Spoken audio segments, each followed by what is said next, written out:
Donc, bonjour à tous et à toutes. Mon nom est Laurence Césaire. Je suis étudiante au doctorat je termine mes séminaires à l'Université Laval.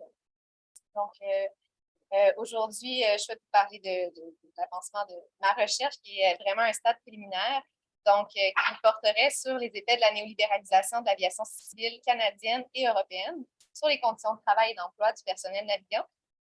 Pour les fins de cette recherche-ci, je souhaite traiter du personnel navigant technique, donc des pilotes en langage familier, dans une approche comparative.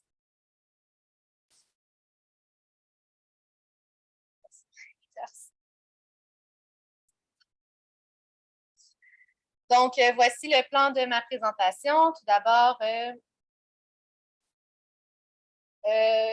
fait, j'ai échangé. Je vais commencer par vous présenter ma question de recherche. Ensuite, le problème de recherche, le cadre théorique proposé que je souhaite mobiliser, puis conclusion et réflexion à la fin de cette présentation. Donc, la question de recherche pour mon projet de thèse et éventuellement ma thèse sera celle-ci pour l'instant. Donc, comment la néolibéralisation de l'aviation civile a-t-elle modifié les relations de travail pour le personnel navigant canadien, donc navigants techniques, les pilotes, et européens, et quelles sont les conséquences de ces réalités sur les conditions de travail et d'emploi pour ces travailleuses et ces travailleurs de ce secteur économique. Ce qu'il faut savoir, donc, si on rentre dans le problème de recherche, la néolibéralisation, pour faire vraiment un bref survol d'un point de vue historique, la néolibéralisation de l'aviation civile a commencé surtout aux États-Unis à partir de 1978. 1978, année de l'Air Deregulation Act. Je suis vraiment désolée, mon accent est terrible. Donc, voilà, l'aviation civile avant cette date-là aux États-Unis, mais partout en Occident, était un secteur économique qui était hautement régulé, qui était les prix, les tarifs et les capacités, les routes étaient fixés par des autorités compétentes étatiques. Donc, aux États-Unis, c'était le Bureau de l'aviation civile qui fixait les prix avec l'IATA. L'IATA, d'ailleurs, qui est l'association c'est l'Association internationale des transporteurs aériens, qui a son siège d'ailleurs pas très loin d'ici, donc qui fixait les prix. Et à partir de 1978, un peu avant, mais il y a eu vraiment une volonté de soumettre le secteur économique à la liberté de marché. Alors, c'est là que Jimmy Carter en fait, sous sa présidence, il y a eu une néolibéralisation de l'aviation civile. Donc, cette loi, en fait, le Air Deregulation Act, a eu des échos, des répercussions un peu partout en Occident. Donc, au Canada, ça a été un peu plus long. C'est en 89 avec la privatisation d'Air Canada. Mais il y a aussi, à partir de 86, 7, 8, on commence à néolibéraliser les routes. Et en Union européenne, à partir de 1986, on va commencer en fait, on va finir l'application de prix. Qui était sous le même principe là, que celui avec la IATA et les autorités américaines, avec l'arrêt de nouvelles frontières en Union européenne. Par la suite, il y a eu l'acte unique européen qui a institué vraiment la liberté de marché, là, les quatre libertés que vous connaissez. Donc, la libre circulation des personnes, des marchandises et, entre autres, là, qui va vraiment être vraiment important d'un point de vue d'aviation civile. Ensuite, en 1993, la compétence de l'aviation civile de l'Union européenne devient européenne parce qu'autrement, avant, les États les États comme la France, l'Allemagne, les États vraiment partis à l'Union européenne, pouvaient négocier de façon bilatérale des traités, des conventions, des accords, en fait, en matière d'aviation civile avec d'autres États, par exemple les États-Unis. Et à partir de 1993, c'est terminé. Donc, c'est uniquement c'est uniquement l'aviation, l'Union européenne, en fait, qui a cette compétence-là. Donc, par la suite, en 2002, il y a eu la notion de transporteur communautaire qui va débuter. Donc, la notion de transporteur communautaire, c'est quoi? C'est vraiment qu'on va, un transporteur va pas être de nationalité française ou pas être de nationalité irlandaise, par exemple, donc il va devenir vraiment de nationalité européenne. et ce qui est vraiment, vraiment important pour le sujet. Et ça, en 2002, en fait, c'est issu de différents litiges là, portant sur différents traités bilatéraux qui ont été négociés avec notamment les États-Unis. Donc,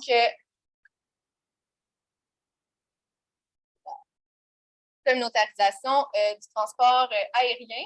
Alors, c'est en lien vraiment avec la notion de transporteur communautaire, comme mentionné précédemment.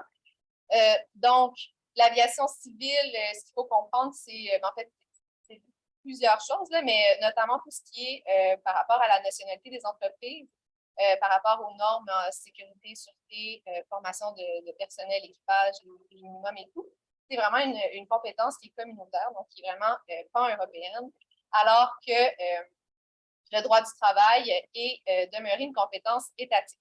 Et ce qui est important aussi de noter, c'est que le droit de cabotage a été octroyé, en fait, comme étant l'Union européenne étant vraiment un bloc politique complètement ouvert. Le droit de cabotage, c'est en fait les 8e et 9e libertés de l'air issues de la Convention de Chicago. Le droit de cabotage, si vous êtes pas nécessairement familier avec la notion, c'est vraiment la capacité pour un transporteur de faire, par exemple, un transporteur étranger de faire, par exemple, Montréal et Toronto. Alors, de façon soit faire, en fait, sans faire, par exemple, Air France ne pourrait pas faire Montréal-Toronto simplement comme liaison. C'est vraiment ça, le droit de cabotage. Et c'est compris dans les 8e et 9e libertés de l'air.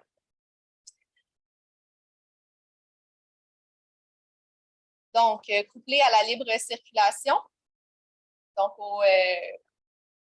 à la libre circulation des entreprises, des travailleurs-travailleuses, des individus, qu'on a remarqué depuis 2002, c'est qu'il y a une création de paradis juridiques en matière surtout d'aviation civile. Pourquoi? Notamment parce que le cadre européen permet un déplacement complet, en fait, du personnel, donc des travailleurs-travailleuses. Et c'est encore plus vrai pour le personnel navigant parce que, justement, il est mobile, il ou elle est mobile parce que navigant et peut créer des disparités de traitement entre les travailleurs-travailleuses selon l'endroit, en fait, où le personnel est basé. Et éventuellement, ça va créer des obstacles Éventuellement, ça va créer des obstacles à la mobilisation et à la synchronisation, mais on va le voir un peu plus tard. Donc, non.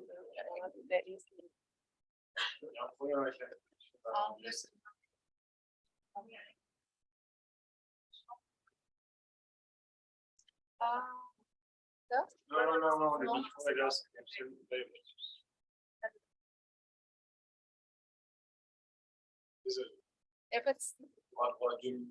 Oui, merci. Alors, c'est ça. Donc, le cadre ouvert, le marché unique et hyper mobilité du personnel et des entreprises, ça a vraiment créé un cadre politique, juridique et social aussi qui a été vraiment favorable à l'expansion d'un nouveau modèle de transporteur. Le nouveau, il est plus nouveau en 2022, mais un modèle de transporteur qui est différent des modèles traditionnels, qui va être le transporteur low cost.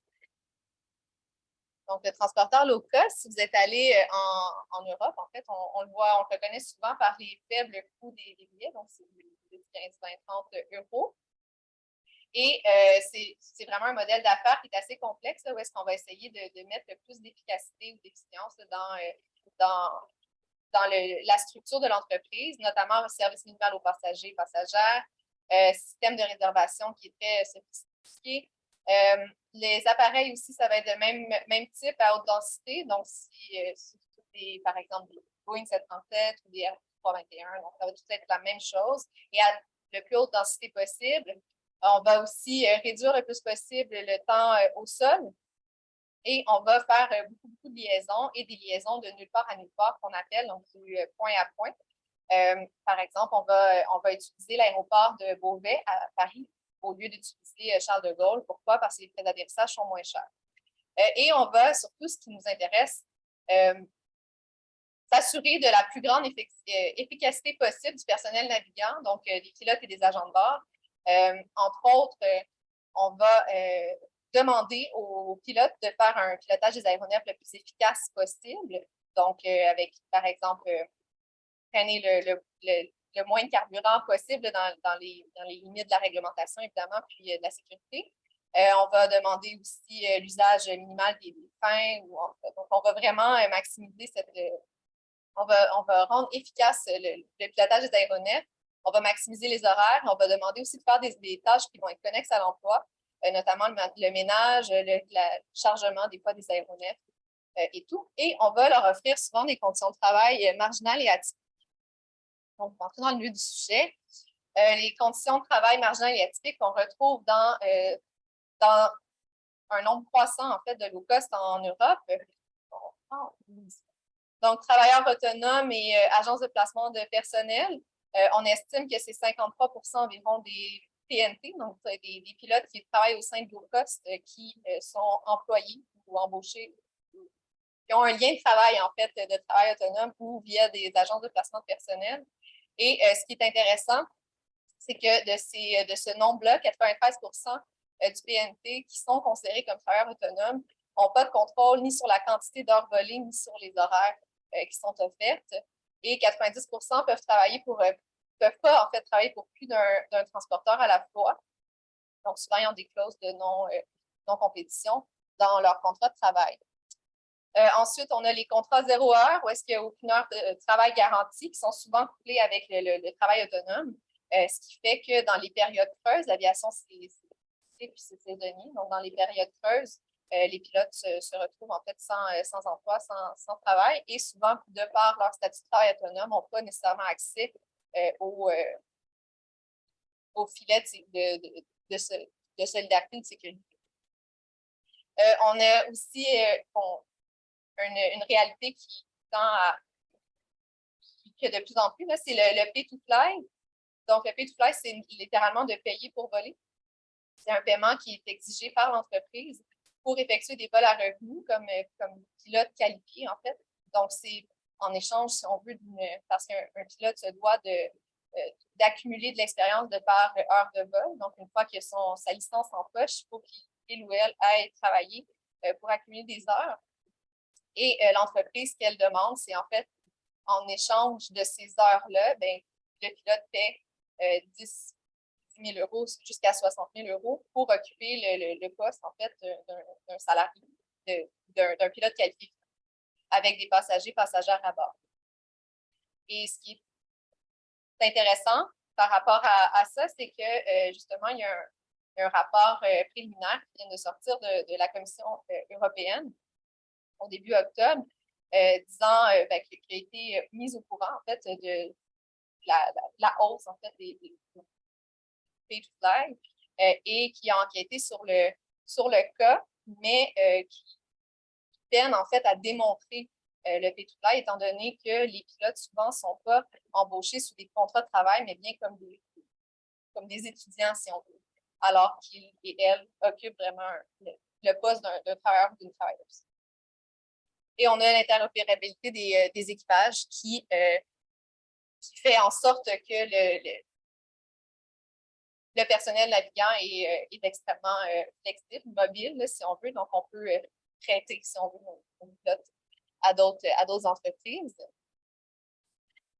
Au Canada, la situation est assez différente. Donc, le secteur demeure assez fermé malgré sa néolibéralisation. La nationalité des entreprises et des aéronefs est très strictement encadrée, donc par la loi sur les transports au Canada. Le droit de cabotage n'est pas octroyé, donc les 8 et 9e libertés sont pas octroyé aux entreprises étrangères, donc ce qui fait que notre ciel est très fermé. Et l'existence du low cost, il existe, il est là, mais il est rarement durable. Sauf qu'en pandémie, on a vu l'émergence de nouveaux joueurs, entre autres de Lynx, de Flair, Canada Jetline et d'autres. Donc, c'est à suivre et à suivre, voilà. Donc, on va voir ce qui va se passer avec l'existence low cost. Et il n'est pas durable parce que... Donc, il n'est pas durable parce que, en raison de notre ciel, et c'est un PNT fortement scintillé.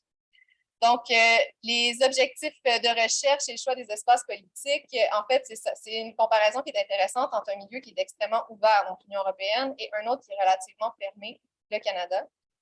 Peu d'études sur le secteur canadien et la question de la nationalité au Canada revient ponctuellement dans les débats. Par exemple, de 1996 à 2014, la loi sur les transports du Canada prévoyait que pour être considéré comme Canadien, une entreprise se devait d'être à 75 détenue par un Canadien ou une Canadienne ou une entité canadienne, alors qu'en 2015, on a changé ça pour 49 en fait 51 pardon.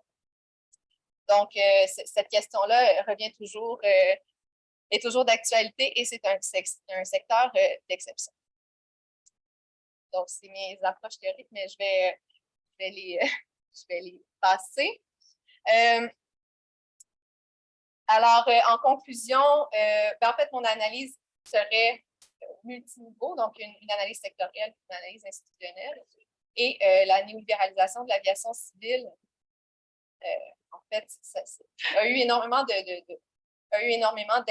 sur le secteur, sur les conditions de travail et d'emploi offertes pour le personnel navigant. Et il serait vraiment intéressant de comprendre vraiment ce qui s'est passé en Europe, à savoir est-ce que ces réalités pourraient être observables au Canada, advenant qu'on enlève cette notion de nationalité, si on veut, des transporteurs, ou si on l'ouvre au-delà du 49 qui peut être étrangère. Et si on remet en question également l'octroi des 8e et 9e libertés de l'air qui, pour l'instant, sont fermés.